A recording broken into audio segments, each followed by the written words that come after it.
afternoon on this fine rainy Saturday.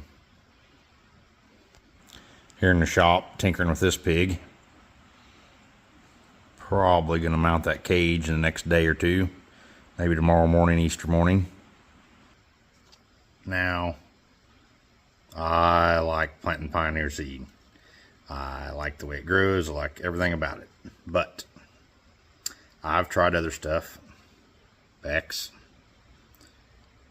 And one thing with Bex, you get this PFR crop talk, whatever their testing stuff is or whatever. I don't pay attention to it that much of what it's called, PFR or whatever, but some of their crop studies and all that. So got the mail here on Saturday, taking a break. So the thing is, and I don't know where they do these studies, it doesn't really matter, but there are 3-year multi-location planting dates. And this is 15-inch versus 30-inch rows. And we've got several people in our neighborhood to plant 30-inch. Nothing against it, not complaining, but they always say there's not a yield difference. I've never tested it myself, and maybe I should. But in every deal of this, every planting date, you know, there's April 5th to the 15th, there's another 15 days, there's another 15 days, there's another 15 days, and there's another 15 days into June. But in all these trials, 15-inch rows is whipping the 30-inch rows by 4 to 5, and then the last one's almost 6 bushel. A little over 6 bushel. And I know equipment's expensive, so if you're on a 30-inch row planter to plant your corn and you don't want that extra expense of a big planter, and I'm not going to do the math for you, but figure it up just a little bit on 5 bushel over 3 years times however many acres you farm or plant the beans every year. It might pay for planter, and it don't cost no more to run a different combine head. The planter would be your only problem. I thought that was neat. I just got this in the mail. It's their Crop Talk mailer or whatever. The fungicide response was pretty big here. That's pretty cool.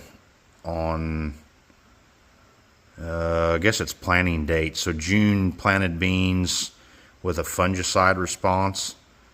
That's kind of cool. I don't know whether they fungicided these in April and May, but a June planted bean, the way I'm looking at it, I didn't read the article yet, but a June planted bean with fungicide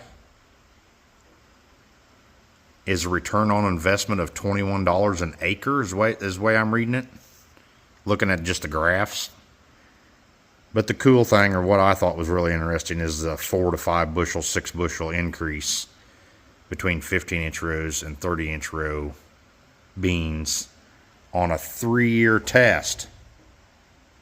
So this is 3 years.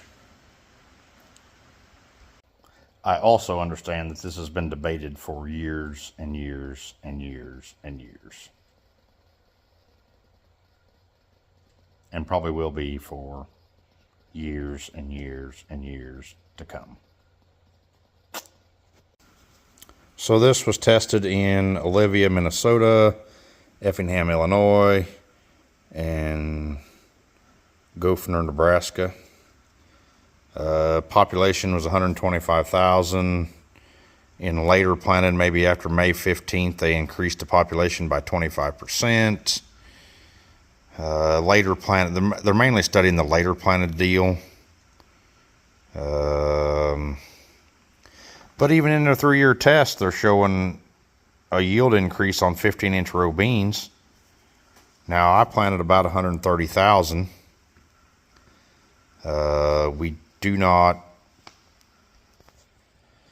We have not been fungiciding, which in some cases I think is a mistake, because the fungicide lets the beans stay greener longer, maybe in August, middle of August is my thought.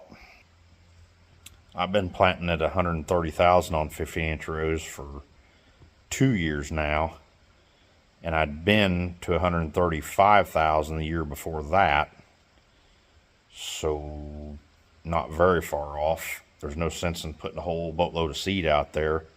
They will bush out better at the lower populations.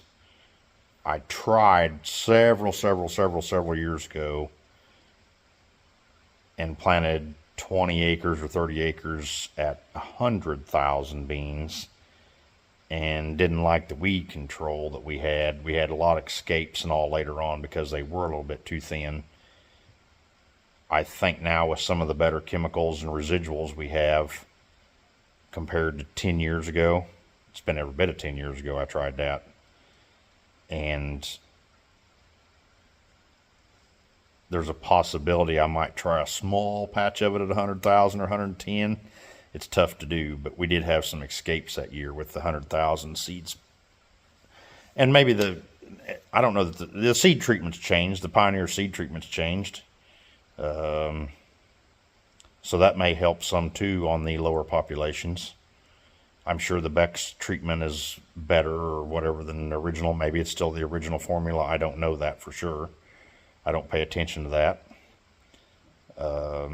We planted some NK beans years ago.